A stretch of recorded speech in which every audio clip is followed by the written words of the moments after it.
Good evening, welcome back to the Full Fan Highlight Show. 3-1 to Paris Saint-Germain tonight.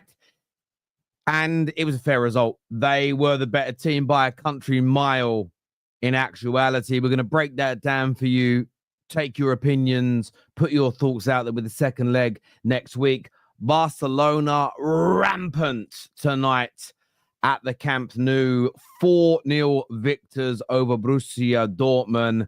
Rafinha killing it, Lewandowski rolling back the years, and Yamal with another top-class performance with a majestic goal to completely kill the tie and to put it beyond absolute doubt this evening. Two very, very high-quality games from the victors, PSG and Barcelona. I think if you're a neutral and you have no dog in any fight, an amazing final would be watching these two fantastically organized, brilliantly composed, highly technical teams that have a raft of power, pace, and speed going at each other. Would be a spectacle to enjoy. But it's only half-time. For me, Barcelona, they're through. There is no way Dortmund are scoring 4 goals and keeping Barca out and taking it to penalties. There's no way they're scoring 5 goals in 90 minutes and beating them 5-0. Yes, mathematically, yes, there's probability, but I think that scoreline, it will be so close to impossible when you actually look at Dortmund's season overall compared to Barcelona's. So I would say from this point, they will go out. The Aston Villa game, look, that's a little bit more of a balance, I think. PSG were the favourites before a ball was kicked. They were the favourites at 2-1. They're the outstanding favourites at 3-1. If Villa get an early goal, that will change the complexity. But there is a stat that goes massively against Aston Villa. It's been 95 games now since PSG were in a 0-0. So the likelihood of them not scoring is so low. It's 95 games since they failed to score. That's what the commentator said. So I was like, Jesus Christ, that's a ridiculous stat. So look, if that stat's true, I haven't verified it myself. I'm only going by what the commentator said. Then Villa have got to score goals and keep clean sheets, and that's going to be well, it can't be 95 games since they scored because they didn't score against Liverpool. Maybe it was 95 games since they were involved in a 0-0 draw. So maybe we've got to revisit that stat. But they score in a hell of a lot of their games anyway. But what a performance it was. What a clinic of football we saw again tonight from PSG. When Arsenal beat PSG earlier on this season, they were not as good as they are now. That, for me, is a cast iron fact. They're not as good now. They weren't as good then as they are now. They've improved as a team. They really, really have improved.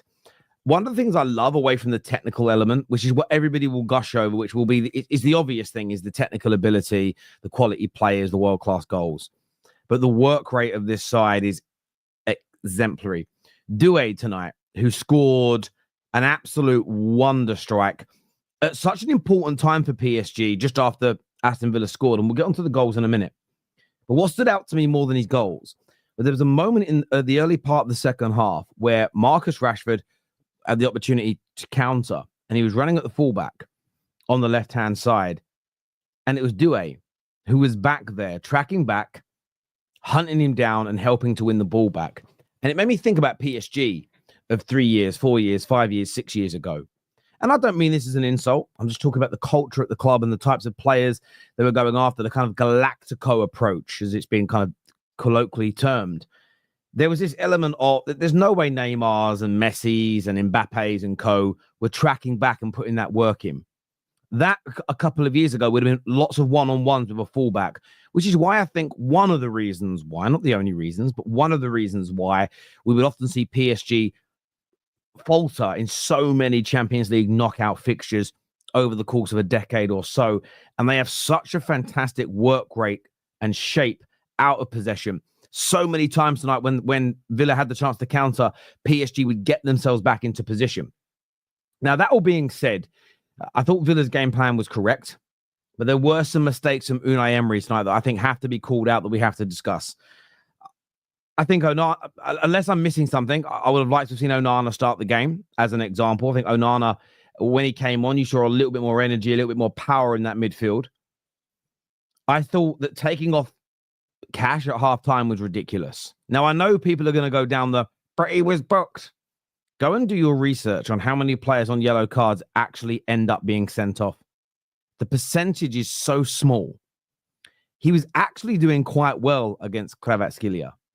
Disaster came on and had a Disasi. It was awful. He grew into the game a little bit, but he overcommitted to Kvaratskhelia for the first goal. Literally sold himself and gave him the space. Still a great finish, by the way. You can't take anything away from the finish, but he got sold. And for the third goal, he was just sleeping. Absolutely sleeping. And he's pointing for other people to cover him. But as soon as you let an attacker, as soon as you can see the attacker's shirt number, you've already made a mistake. We were taught that as kids playing football. As soon as you can see your opponent's shirt number as a defender, you're in trouble. Disastrous move from Unai Emery. So I would have started Onana. I also, look, Rashford was involved in Aston Villa's goal, but for me, Ollie Watkins should be starting that game. Rashford is not a great central or lone striker. He struggles in that role. So Ollie Watkins, for me, should be starting. Unless Onana and Watkins have got knocked or injuries, which I didn't personally read before the game. I thought that was a mistake. Bringing on Disaster was an absolutely ridiculous decision in the end. At fault, really, for two of the goals, as good and as high quality as they were. They may not have happened if Cash was on the football pitch. But you can't take anything away from PSG. Their press is just effervescent. They almost don't lose energy in the game. Their creativity, their running, their flow, they don't use a number 9. And it makes it really hard for the centre-backs of Aston Villa because they have to watch for runs from deep from the midfield, which the midfield, by the way, of Vitinha, Jean Neves, and Fabian Ruiz is just got such a great blend of physical prowess, but with wonderful technical ability. You've got some of those guys running in. You've got the wide players in Doué and Kvaratskhelia that are comfortable on the byline or inverting. You've got Dembele popping up here, there, and everywhere.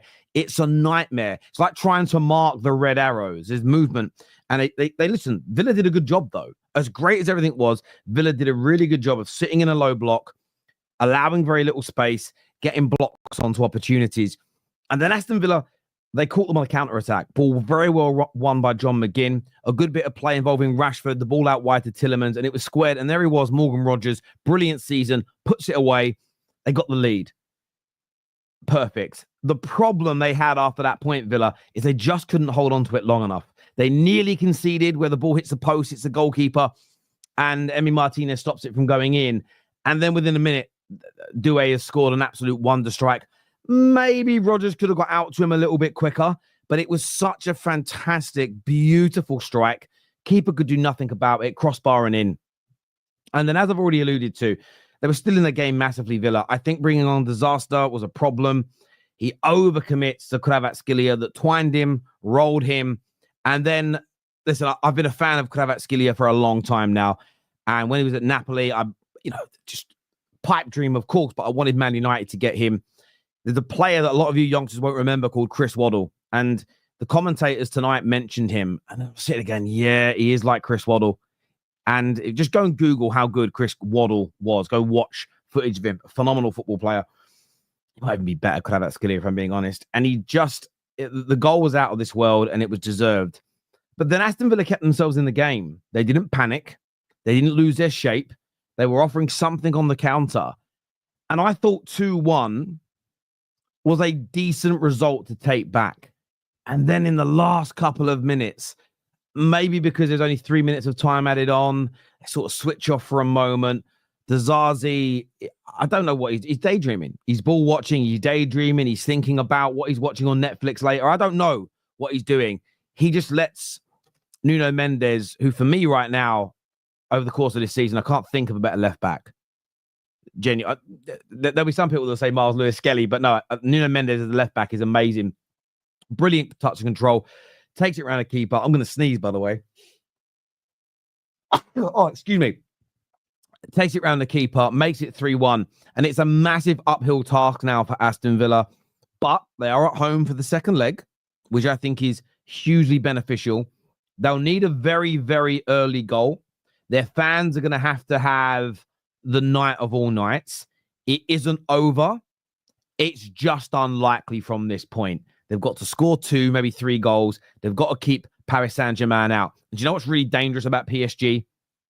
Is they have the ability to create tap-ins, to create Cucurella. No, I think Nuno Mendes is better than Cucurella. I think Nuno Mendes, I'm basing it on what I've seen this season. I haven't seen someone that I would say is better than him. There's arguments for as good, but no one better. I think he's brilliant.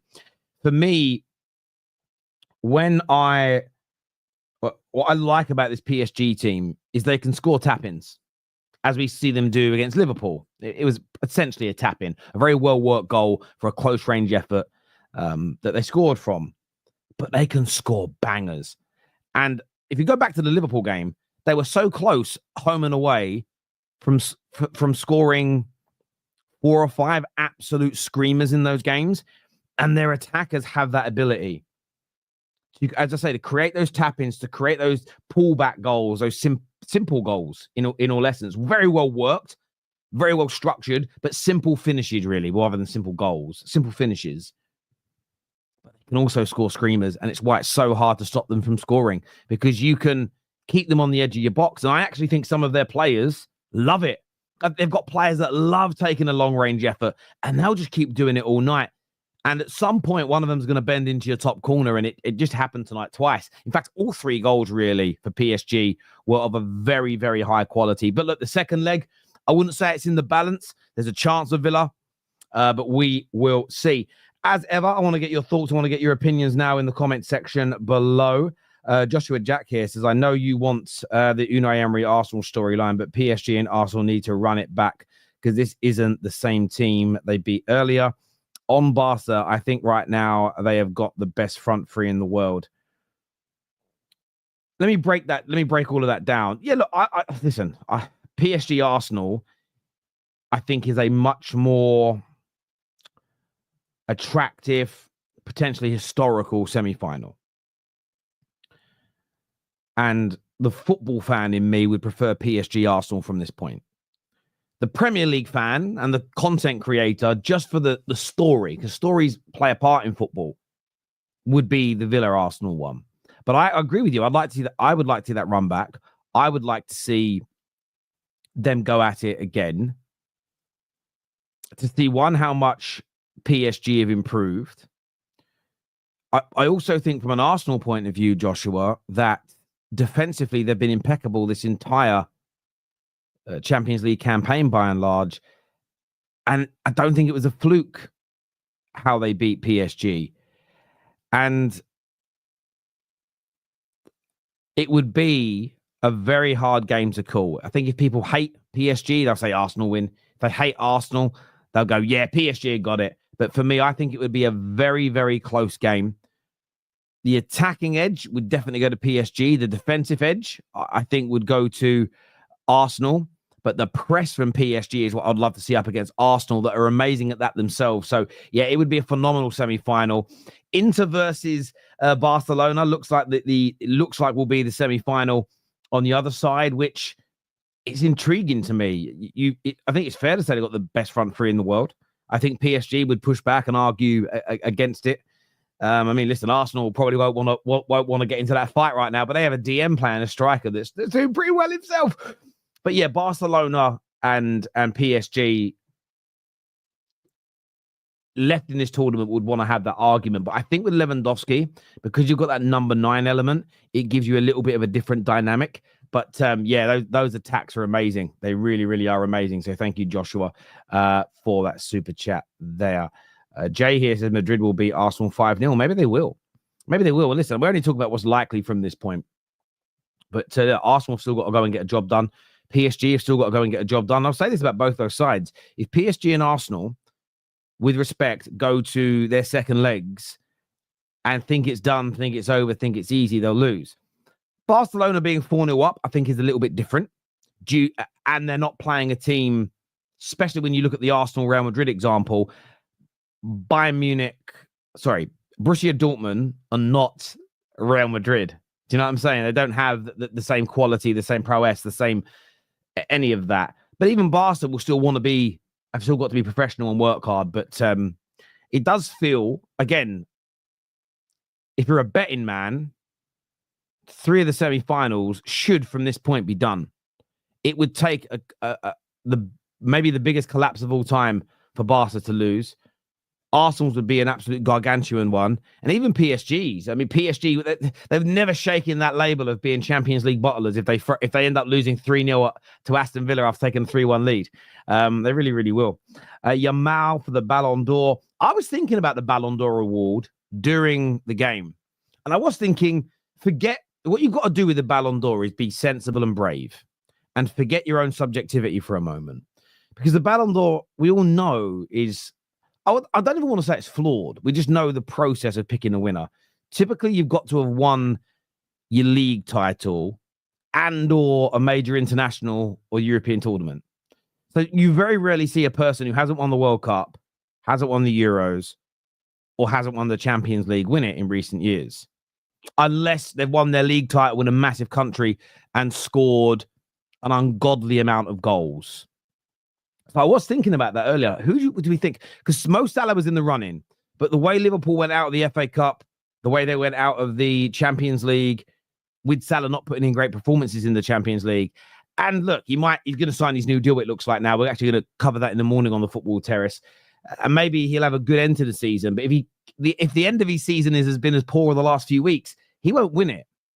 Rafinha's still in the mix. A lot of people were talking about him. Yamal is going to be a shout for it. There's no doubt about it. But I'll be honest with you, when it comes to the Ballon d'Or, this is no disrespect to anybody. It is a popularity contest more than anything else nowadays, in the modern day era anyway. And I do think that the Ballon d'Or award in itself will look at it that way and say, well, who's picking up a lot of followers? Who's picking up a lot of hype?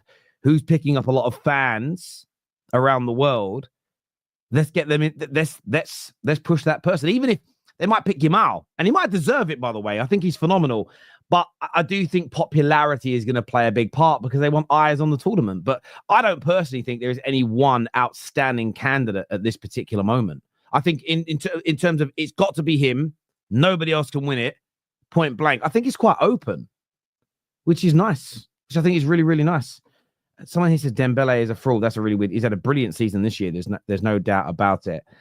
Hype Ballon d'Or, hype Dior a little bit sometimes. I don't know. Maybe it's lost its gravitas since I was, when I was younger. But when I was younger, everyone called it out. I remember when Nedved won it. Nedved was amazing, by the way, over Henry. I think it was Henry that won it instead of him.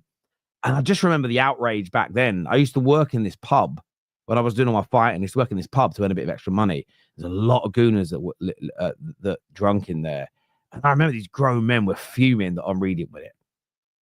I think it was Nedved that stopped him. If it wasn't, someone tell me, because I don't quite remember. It's a long fucking time ago. But I just remember the outrage, if that made sense. But there we go. Chilwell thumb. Okay, so you guys talking to each other when you say these things. Right, I'm going to bring my panel out now to have their say on the show. Patrick, first of all, sorry, he says, since the Liverpool game, I'm so impressed with the composure and integrity. Ingenuity. What's that? I've never heard that word before. Ingenuity. What does that mean? I don't know if I've ever heard that word before. Oh, ingenuity. I have. I just didn't read it right. I'm thick. Dyslexic. Do you know what I'm saying? Yes, I know what that word means as well. Now that I've heard it. Good old Google, eh? Good old Google. Yeah, listen, they're brilliant. The thing is with PSG, I've watched quite a bit of them this year, and I don't quite know why. It's just a game's been on while I've been working, so I put it on. I've watched PSG quite a bit, and I have seen an improvement since the Arsenal game. That's why when they went into the Liverpool match, the way they were being written off was crazy. Absolutely crazy. And I remember when Kate predicted they'd win 4-1. And she didn't get the prediction right because they missed their chances. But the performance to get a 4-1 was there. And you could tell people hadn't been watching PSG because they didn't think the performance would be there to get that done. Excellent team. This year says definitely proving there are some top teams even without their top team, even without Mbappe, some greater than its parts. One of the greatest English managers of all time, the late, great Sir Alf Ramsey that won us the World Cup. This was a saying that he said, and it was plastered all over the sports halls of my first senior school I went to. And it used to just, it was he's saying that you never pick your best players, you pick your best team. Don't just pick your best players, pick your best team. And it was kind of a bit of a semi-motto of the school. You know, I'm going to pick the best people for the job, you know, the best team as a blend. And that's always stuck with me through life. And I look at this PSG team and they look more a team now than I've ever seen them since the kind of Qatari ownership came in. And they look great. They look really, really good. And the scary element is that there's so many young players in this team. They're going to get better. You know, if we're being fair, they're probably going to get better than this. Fuck me, Pink. It's ridiculous. Imagine this PSG team better. Oh my God. Oh my God. It's crazy. Absolutely crazy. Right, panel coming now. We've got Josh, who's a Villa fan. We've got Hassan. We've got Straight Bossy. We've got Omar. We also have Sparks as well coming on the show. Josh, welcome. Hassan is here. Omar, Steve, Sparks as well. Welcome to the show, everybody. I'm going to go to yourself first, Josh. Good performance in parts, but right at the end, that killer third goal. What was your thoughts on the performance tonight from Villa? Yeah, break it down for us, mate. Still getting over that goal, if I'm honest. I think it's going to take me a few hours because going to Villa Park 2-1 down, obviously I would rather have gone with a draw or win, but going 2-1 down, I still believe that the tie was there. I think I'm in twofold, really. Number one, I think that obviously watching the Liverpool game, PSG more or less did the same sort of tactics on the front foot, coming at Aston Villa, wave after wave of pressure. Villa had to soak it up, and the counter-attack was there. What I felt as the game developed was that actually there was a lot more space in that PSG final third than Villa exploited. I think we gave them too much respect, if I'm honest. And I think ultimately that for me is where I probably reflect and say, do you know what? If I was to replay that game again, I think we should have played 10 yards higher up. I think we probably got this team selection incorrect now when I look back at it. And ultimately, for me, I think Unai Emery knows that once again, Luis Enrique's had his number tonight. And that is a damning statistic that Luis Enrique, I think that's now 9 out of 11 wins against Unai Emery. It's pretty damning. So look, people can say PSG cooked us tonight. They came at us wave after wave. If we had went back to Villa Park 2-1, I'd be sat here going, do you know what? That's okay. 3-1 though, Terry, it now makes a massive, massive challenge at Villa Park. But I'm still going to sit here and still say, I still believe that if we change the game plan and we go on the front foot, we can get something. We can get something in this tie. I've still got to believe that. I must say though, Axel Disasi at right back. Chelsea fans warn me about this guy. And can I ask you a question? All I'm going to say is, yeah, go on. No, I was going to ask you a question because I got a lot of shit in the group chat. I got a lot of shit on Twitter from a lot of tacticos and sort of people that want to try and sound smart, like Staffy, you fraud. I thought it was a big mistake bringing him on because I thought Matty Cash was actually handling Kvaratskhelia quite well. Am I out of line for suggesting that as a non-Villa fan, or have I seen that right in your opinion? Unbelievable. As soon as I saw Disasi come on at right back at half time, I said, what's going on? Listen, at the end of the day, you've got to learn. Nottingham Forest, if anyone saw the game of the weekend, what happened? Villa dominated that first half. Second half, who did Unai Emery bring on at half time? Disasi. He shoves Disasi out to right back to rejig the team, and Disasi got cooked at the weekend. He's done it again. And the only thing I can put it down to is why he's not using Ezri Konsa at right back. But by the way, Ezri Konsa, as everyone's been watching, has been playing at right back for most of the season. He will not play two left-footed centre-halves.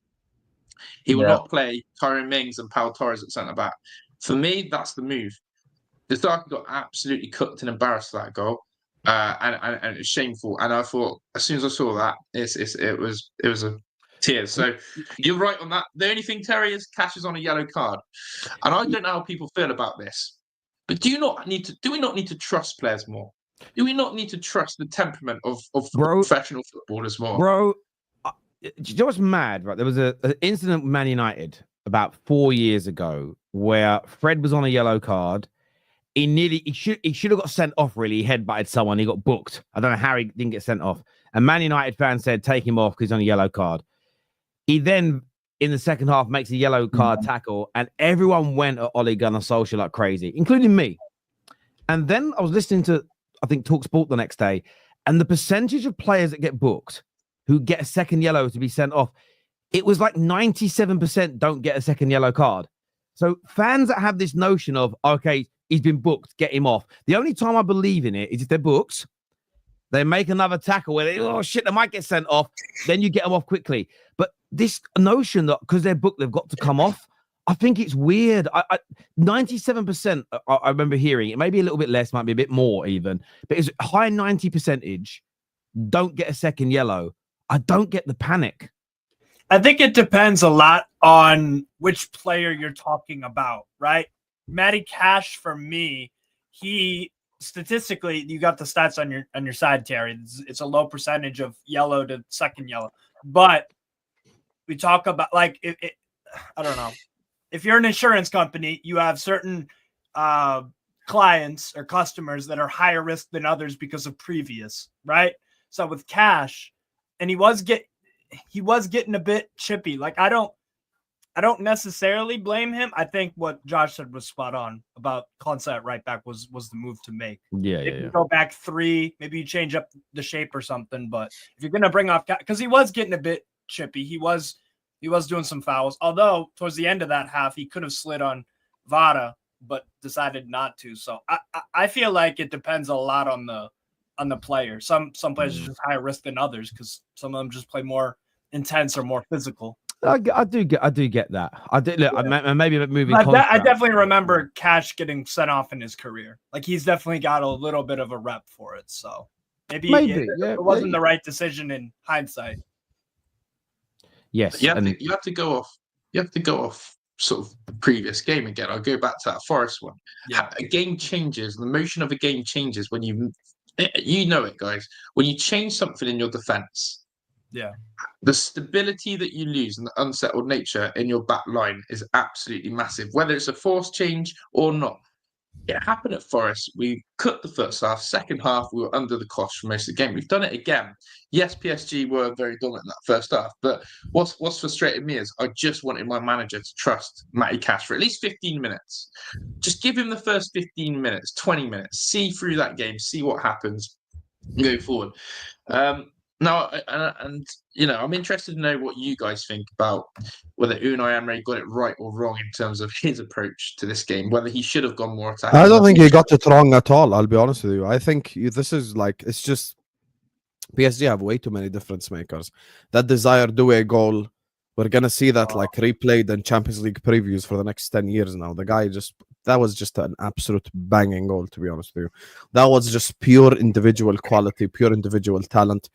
I don't think like genuinely anyone can say anything negative about that goal. That's one of the best goals in this competition's history. Like the guy was just if you are a Villa fan, obviously, which you are, but I'm saying like even just watching that, you'd be in awe of the way he scored it. Kvaratskhelia again, it's just individual talent. Like I know Disasi was on the pitch, but Kvaratskhelia has that about him. Yeah. Terry knows this. When the whole Ornstein Kvaratskhelia to Liverpool thing dropped, I was just so disappointed that we didn't go in for him. And Nuno Mendes again, like the pass before that, the fact he gets in behind like that, the fact he sits down Emi Martinez as a left back.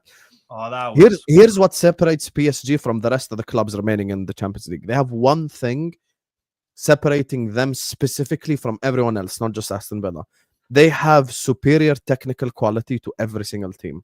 Like this is probably the best side I've seen technically since, like, I'm talking pure technique here, probably since like Barcelona in 2011 or Barcelona in 2009. Like we're talking just pure technique. Like every single one of them, you could almost make the claim that is a complete footballer. And today it showed. I don't think Unai Emery got anything wrong.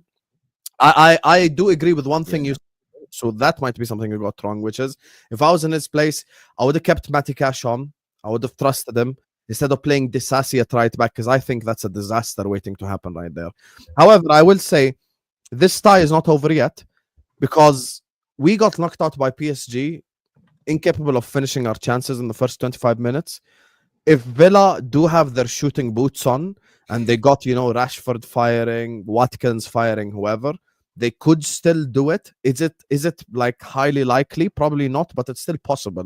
Like I'd say this is still 35%, like something like that. I wouldn't go really low on it or anything. So it's a possibility they come back. And remember, now away goals don't count. So all you have to do is just win 2-0 and you go to extra time. So, you can do it. It can be done. And if anything as well, like, we've seen even stronger comebacks against better teams. PSG themselves lost 6-1 to Barcelona. Barcelona lost 4-0 to Liverpool. They've lost 3-0 to Roma. There have been moments where, like, remontadas and stuff like that happen. It just depends if the Villa players are on it. But Josh is spot on. If that game ends 2-1, you're going home and going like, all I have to do is just score a goal and I'm back in it. But now it's a bit more complex, and that's to keep a clean sheet and score twice. That's the thing. Yeah, it's an interesting one. I just run the numbers on Matty Cash, by the way, and I get why you said what you said, Steve, as well, because I went back and read something. So he's been booked 32 times in his Premier League career, okay, and two of those bookings came within 3 minutes of each other back in 2021 when he got sent off. Man City. Yes, but what that means is that on the 97%, ironically, the number came in bang on 97%. 97% of the time that he gets booked, he hasn't received the second yellow. And ironically, the only time he did get a second yellow was in 3 minutes. So the fact that he got booked after 17 minutes and saw himself through to like half time, those are the kind of things that, and maybe it isn't even about trust. Maybe it's about having people on your coaching staff that know these numbers. If Emery's saying to his team, I'm going to bring him off in case he gets a second yellow. Look, he's only ever done that once. After being booked like this amount of times, maybe keep him on. And again, I'm not a coach, but I'm sitting there and I just kind of agree with Josh anecdotally, really. I see too many players on yellows removed too early sometimes when the vast majority don't get second yellows.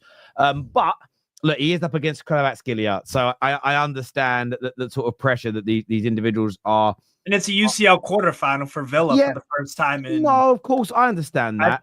I think it was more of a. He was trying to be too safe because they recognize, he recognizes where. But when you say too safe, like if Aston Villa went away to PSG and attacked, they're gonna get destroyed on the counter attack. You cannot attack against PSG. No. I meant safe, like in terms of that decision about. Oh, that substitution. Yeah, I hear it. Yeah. No, I don't think. There's a great comment from JJ saying Terry about Cash. He hasn't faced like such a great opponent like tonight. Oh, look, he's been up against a lot of brilliant left-sided attackers in the Premier League. So is Kvaratskhelia better than all of them? Let's just say for your argument, Kvaratskhelia is better. However, Disasi couldn't even get close enough to commit a fucking foul, right? So like, that's the thing. It's this element of Cash for me. And it's like his goal, Kvaratskelia's goal was brilliant.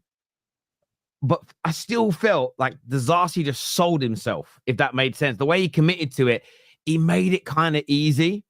And and sometimes when you're booked, you can actually become a better defender. It happened at the weekend. Go and look what Doku was doing to Dalot when he came on. Dalot gets booked, and then Doku didn't beat him again for the rest of the game.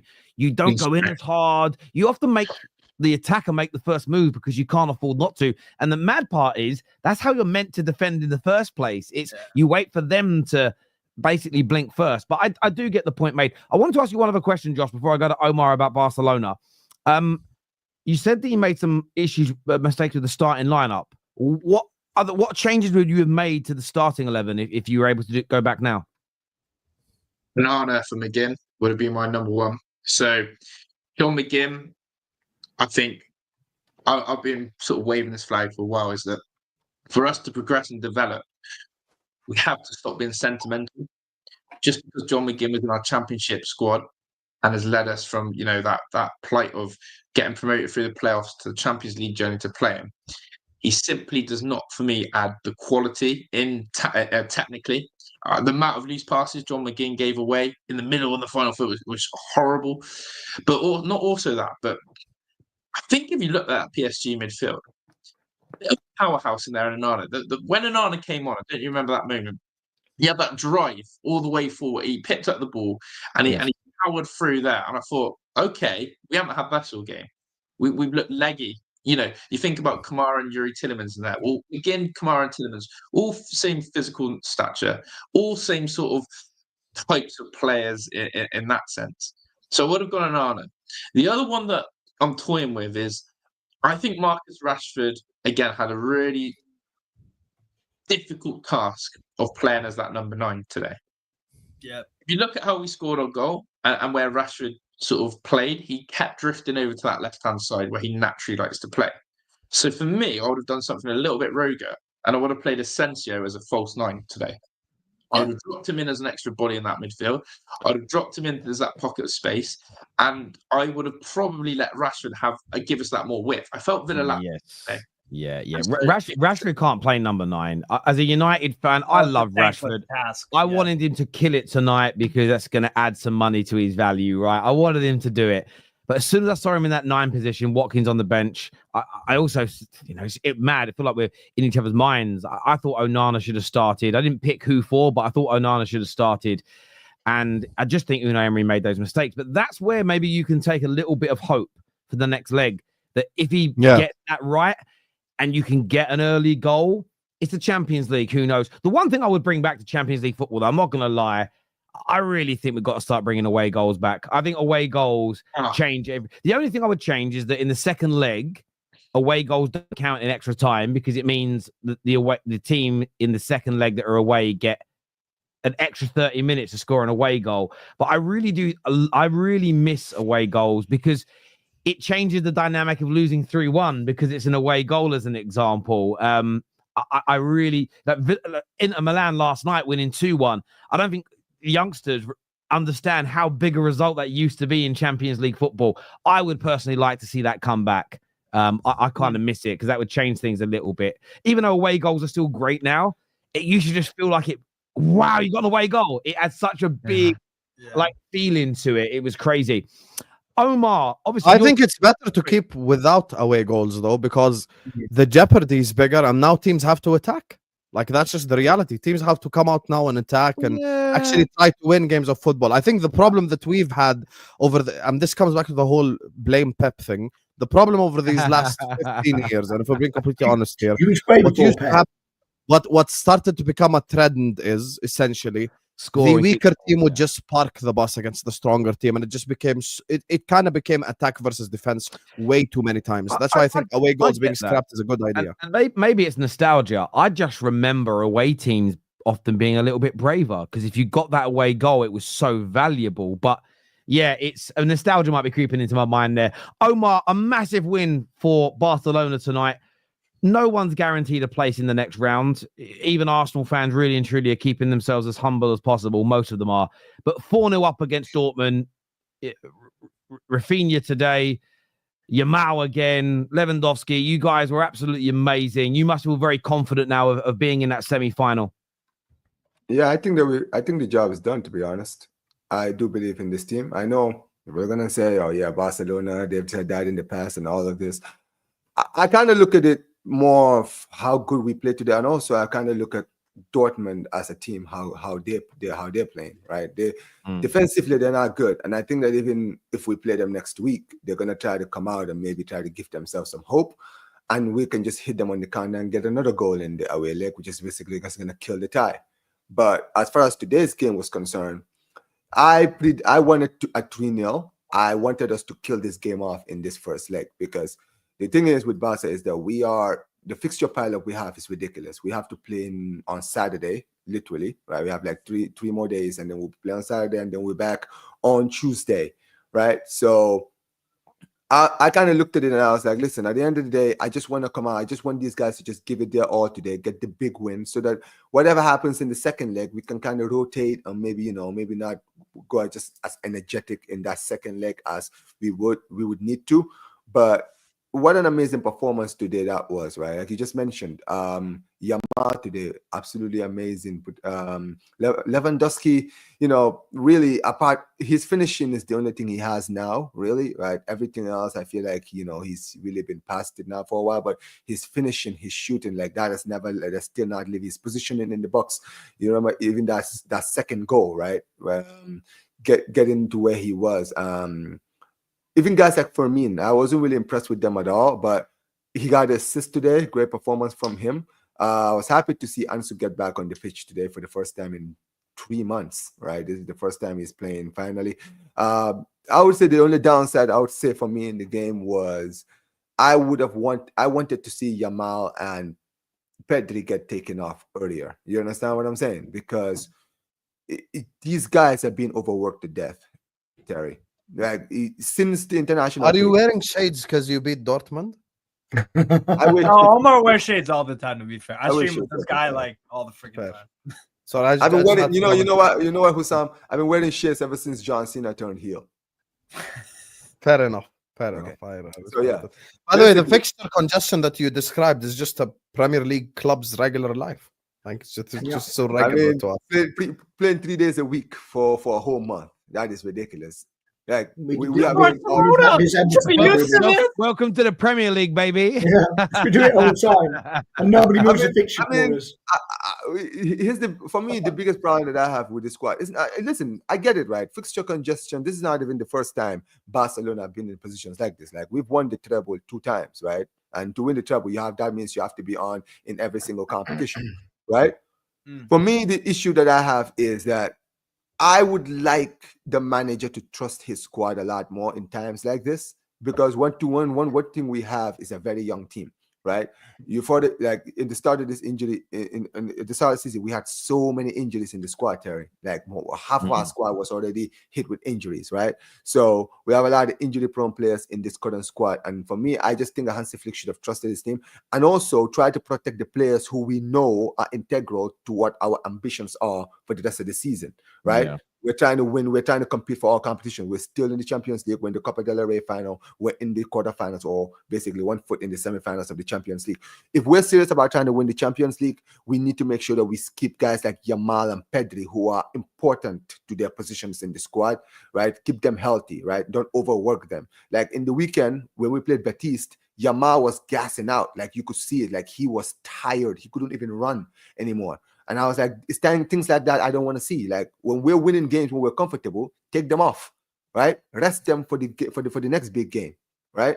But as far as today's performance is concerned, I have no complaints. I'm very happy about that victory. For me, I said 3-0, 4-0 now. I'm more comfortable. I genuinely think that the tie is over now for us when we're going through. Yeah, it's certainly. I mean, that's the opportunity now to rest in the second leg.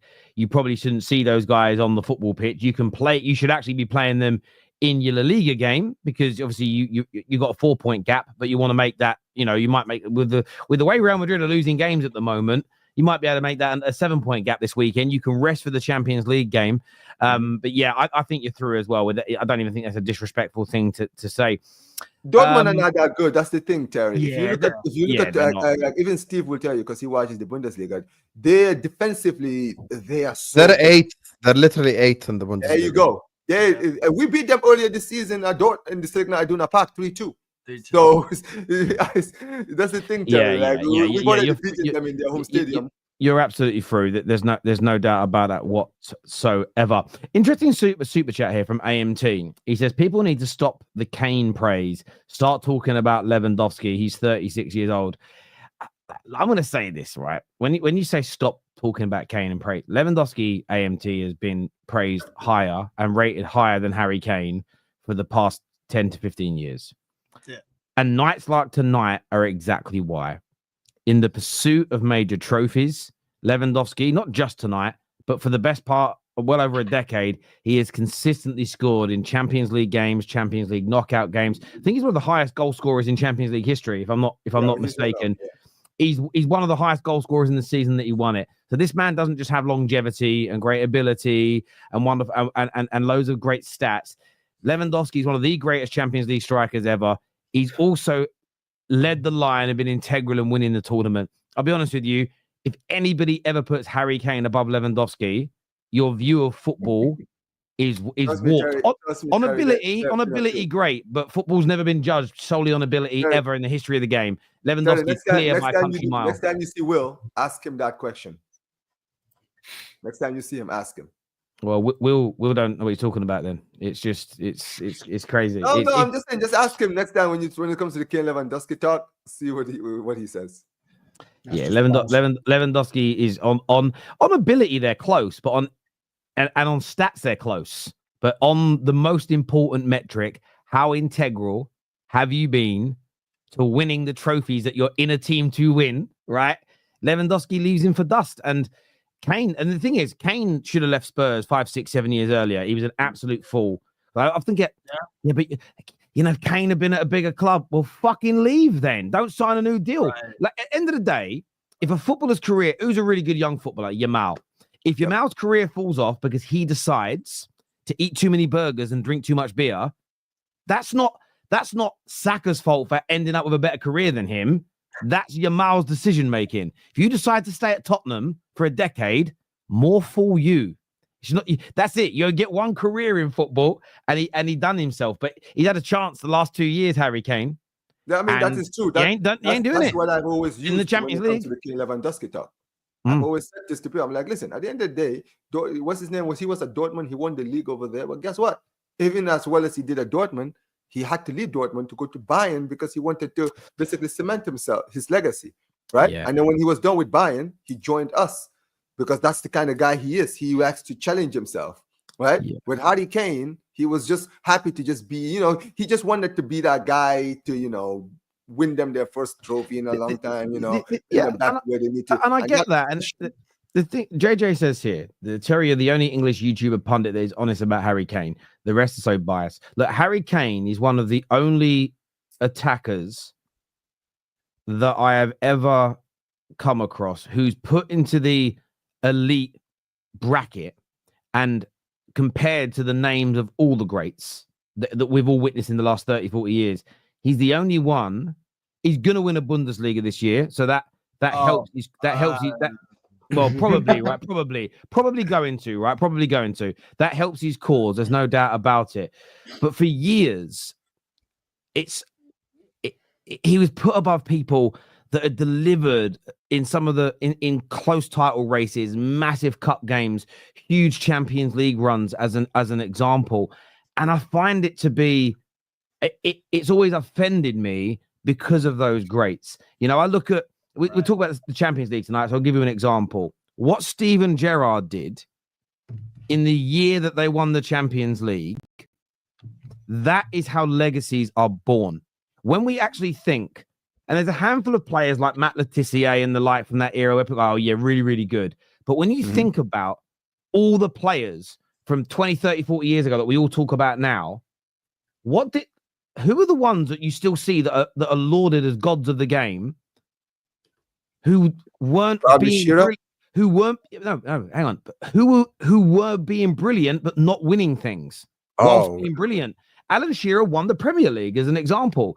He then, by the way, made a mistake. He went to Newcastle. He should never have done it.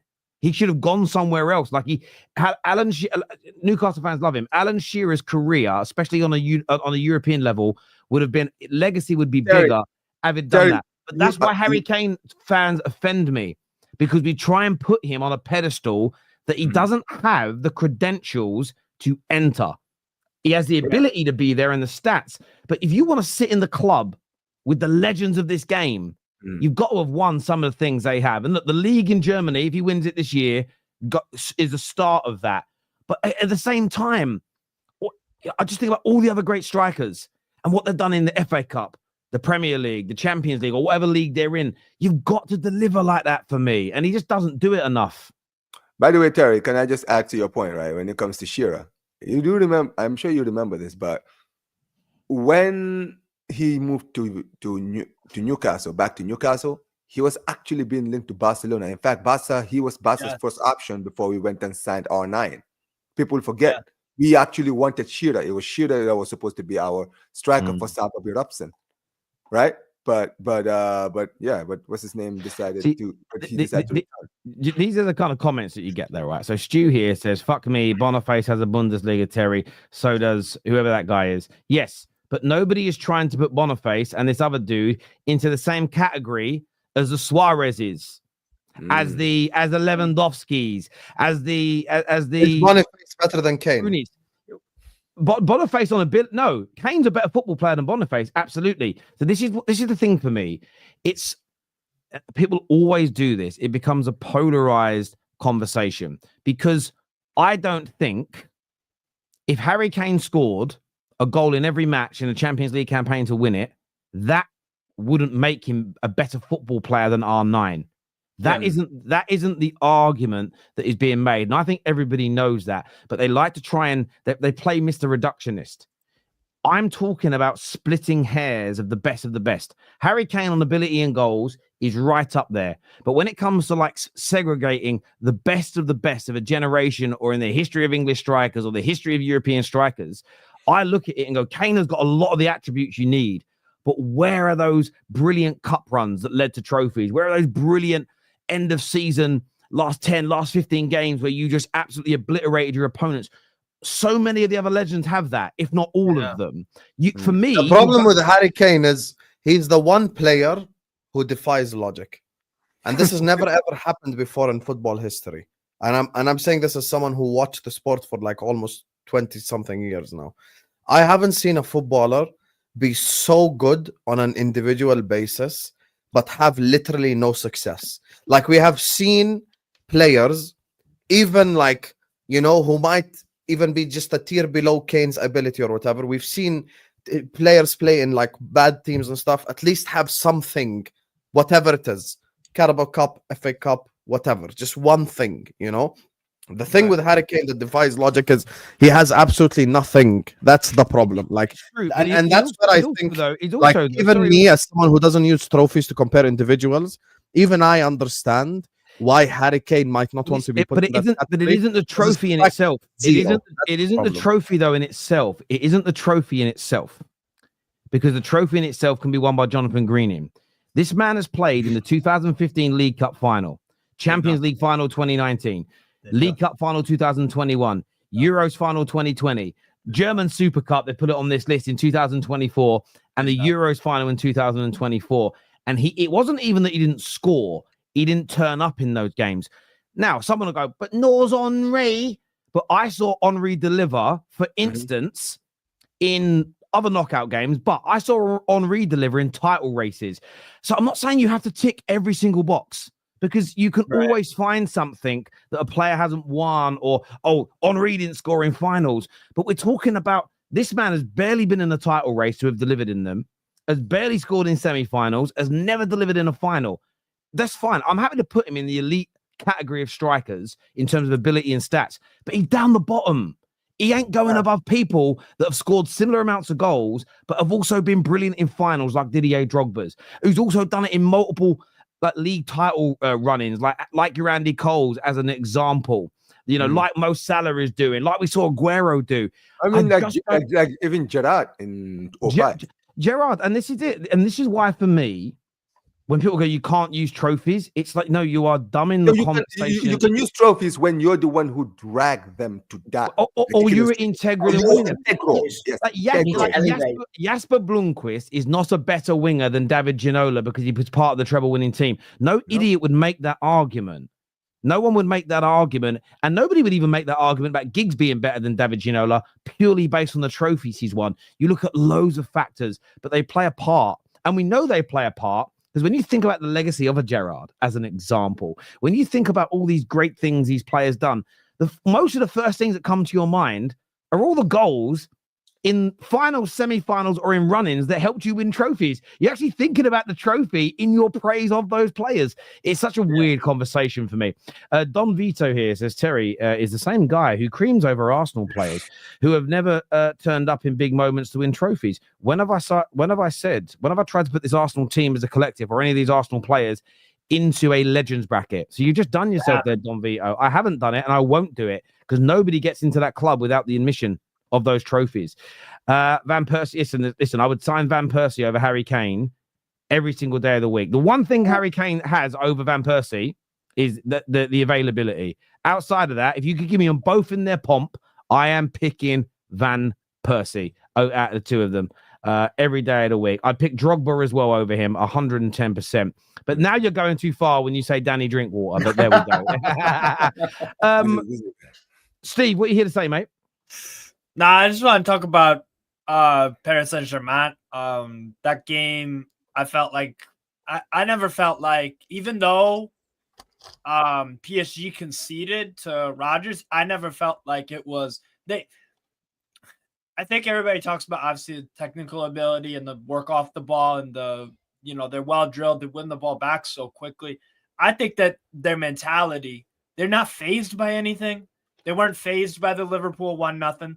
They weren't phased in the first leg. They weren't phased by Rodgers scoring. They weren't phased even in games like bouncing back from the Atletico Madrid loss, the 1-0, where they played really well the whole game, and then Atletico sucker punched them, or against Girona, where they, that it seems like mentally as well, I would say that this Paris Saint-Germain team is showing a lot. And the interesting part is the experience, the people who love the experienced players, what are they going to say to this? Because almost everyone at Paris Saint-Germain's team, everyone's under 27, if I'm not wrong, and most of them are under 25. So that's why for me, I would, and I heard this from Flawless like a year or so ago, and I've kind of always agreed with it. Like, I'm always a quality over an experience kind of guy, because ultimately, you what are you gonna do if one player is more experienced but the other one has much more quality? You're going to go with the quality every time. And I think this PSG team shows, maybe, yes, the experience, or maybe it's this. Maybe the experience comes from the manager, and then he teaches it to his players. He guides them through it. But and keep in mind as well, they were without Marquinhos. That was the other impressive thing. Yes, I didn't notice a drop-off in Paris Saint-Germain defensively, aside from the goal. A drop off from PSG defensively from Marquinhos. It's because they have a structure, and when you've got a structure, it's very, very not very easy. That does it a disservice. It's easier to. It's why I think a lot of people have been shocked this year that City have been so bad, because they've had this structure. They've lost a few players, and what we used to praise City about is that they lose a player, or they don't have a striker, and they just will play a false nine, but the system carries them through, where this year it's just crumbled, right? They look very, very good indeed. They really, really did. I mean, I'll say this, though. Here's the thing. Earlier this season, I even said this about PSG, even when they were in poor form, when they had a poor start in Europe. I was saying this. I remember I even said this to you, Steve, like at the start of the season, when I was like, this PSG team, even without Mbappe, I think that them losing Mbappe is actually going to be a blessing in disguise, because now you don't have like that one player who's like the ego of the team and everything has to run through him so that everything can go well. You're actually going to have a squad now where everyone has something to prove. You understand what I'm saying? Right? And I felt that they had so many quality, like players like Désiré Doué, like I mentioned, player who I saw like the kid since he was a starter, and I knew, I was like, yo, this kid, if he's given an opportunity, I can see him cooking in this PSG team, right? Even guys like Barcola, they had guys like obviously Dembele in their team. And I said, for me, what this team is actually looking for now is for players who can step up. You understand what I'm saying? So now Enrique is going to basically trust the squad and tell the squad, listen, all right, who's going to actually take over the mantle now, right? And I think that's what we're seeing now. I feel like there's a strong chemistry. And as you mentioned, Steve, the fact that these guys are so young is very, it bodes well for the future of PSG, because what they show, because these players are just going to keep getting better at the older they get, and they're going to learn and they're going to understand how to play with each other, right? They're going to have that experience, basically growing together as a team. Omar, they have quality in the first place, and then they gain more experience out of it. While the quality increases. And that is why I keep telling them, I'm like, listen, this PSG team, people need to watch out, because this team, I don't think this is a flash in the pan. They will be better. They're going to get better as time goes on, because their squad is going to get better. Don't get it twisted. People are looking at their squad thinking, well, what if they lose these players or lose those players? Listen, we know PSG when it comes to selling players, they're not the easiest club to sell. Like, they're not No, easy to it's sell. true, but I think they're not buying. I don't mean this rudely about Messi or Neymar or No, Mbappe. and that's the best part of it, Terry. The fact that they're not going out to buy the superstars. So I think they're getting people that really want to be there. They've had this thing. It's ironic, really, because when Man United and I think Arsenal were linked to doing this, our country goes, "Oh, Brexit, you're racist." Their literal plan is we are going after the best young French players available. We're going to try and bring them to the club. It's funny when other nations do that. No one gets angry. When an English club talks about it, there's this weird voodoo, this anger that appears, which is proper mental, mate. But yeah, listen, they're going to be great. The team that they have, this team that they have now, right? I think that at first when they were going out to buy the Ibrahimovic, the Thiago Silva, you can't understand what they were doing because at the time they didn't have the pull.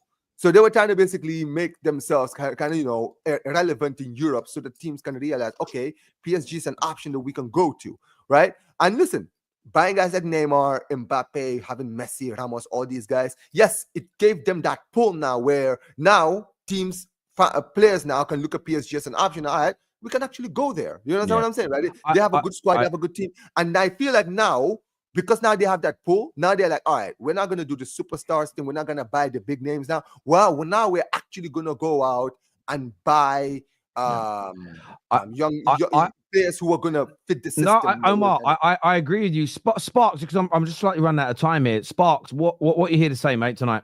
Go ahead. Yeah, I was just basically going to say about the Villa lineup. Basically, that I thought Onana should have been brought in from the start.